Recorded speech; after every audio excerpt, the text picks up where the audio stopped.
Assalomu alaykum.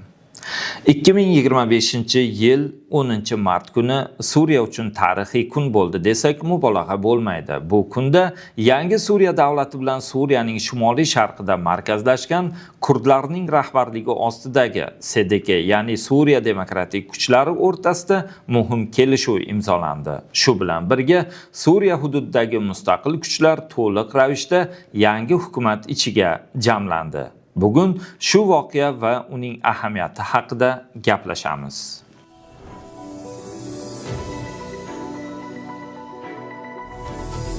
Kurdlar yaqin sharqdagi muhim etnik guruhlardan biri bo'lib, asosan Turkiya, Iroq, Eron va Suriyada istiqomat qiladi. Suriyada kurdlar aholining taxminan 2-3 millionni tashkil etadi. Ular asosan shimoliy sharqdagi jazira va shimol g'arbidagi Afrin hududlarida yashaydi. Hofiz Asad davridan beri kurdlar siyosiy va ijtimoiy zulmlarga duchor bo'lib kelgan. Bashar Asad hokimiyat tepasiga kelgandan keyin ham ularning ahvoli sezilarli darajada o'zgarmadi. 2011-yilda Suriyada hukumatga qarshi boshlangan ommaviy noroziliklar davrida kurdlar ham zulmga qarshi kurashda faol qatnashdi.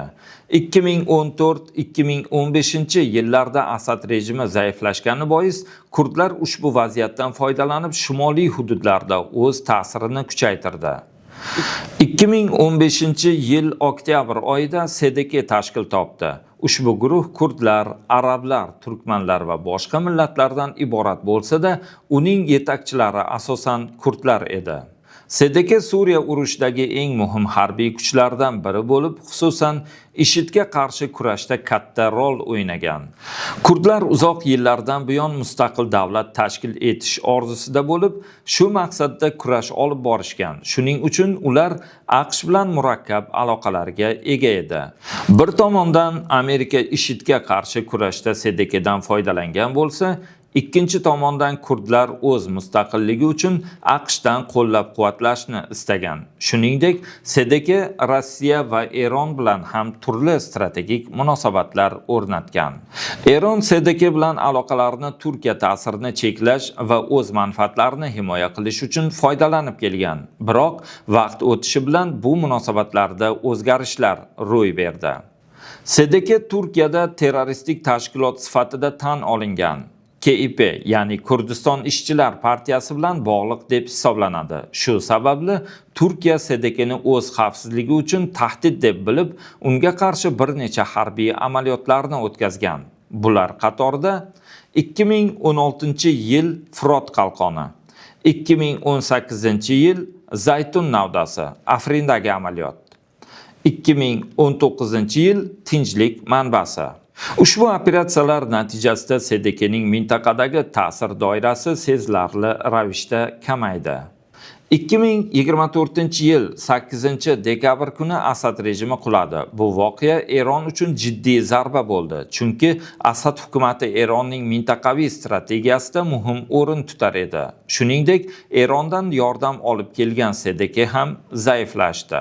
Hozirda Isroil va Eron yangi Suriya hukumatini o'z manfaatlariga tahdid deb biladi. Shuning uchun ular mintaqadagi tartibsizliklardan foydalanib, yangi hukumatni zaiflashtirish harakat qilmoqda.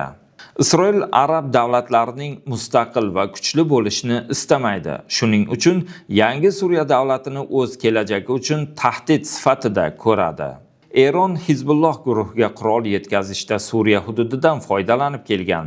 Asad rejimi bu maqsad uchun juda qulay edi.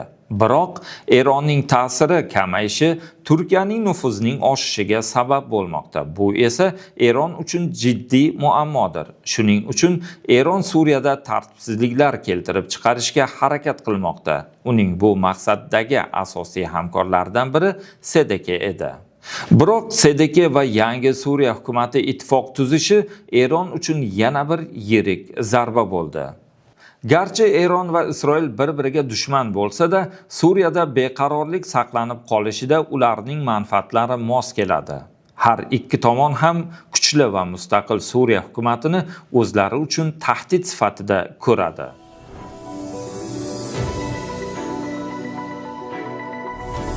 Xulosa, shu bilan Suriyada 10 yillar davom etgan zulmga chek qo'yildi. 2011-yilda Dar'ada bir bola devorga "Seni navbating keldi, ey doktor" deb yozgan iborasi ortidan boshlangan qo'zg'olon 14 yildan so'ng o'z maqsadiga erishdi. Albatta, Suriya xalqi juda og'ir sinovlardan o'tdi. Ko'plab shahidlar va yaradorlar bo'ldi. Minglab insonlar o'z uylarini tark etishga majbur bo'ldi. Ammo sabr va matonat bilan kurashganlar uchun g'alaba nasib etdi. Bu voqea bizga shu haqiqatni o'rgatadi.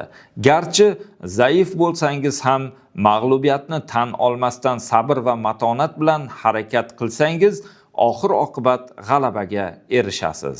Endilikda butun Suriya devorlariga "Endi hammasi tugadi, ey doktor" deb yozilsa arziydi. Inshaalloh.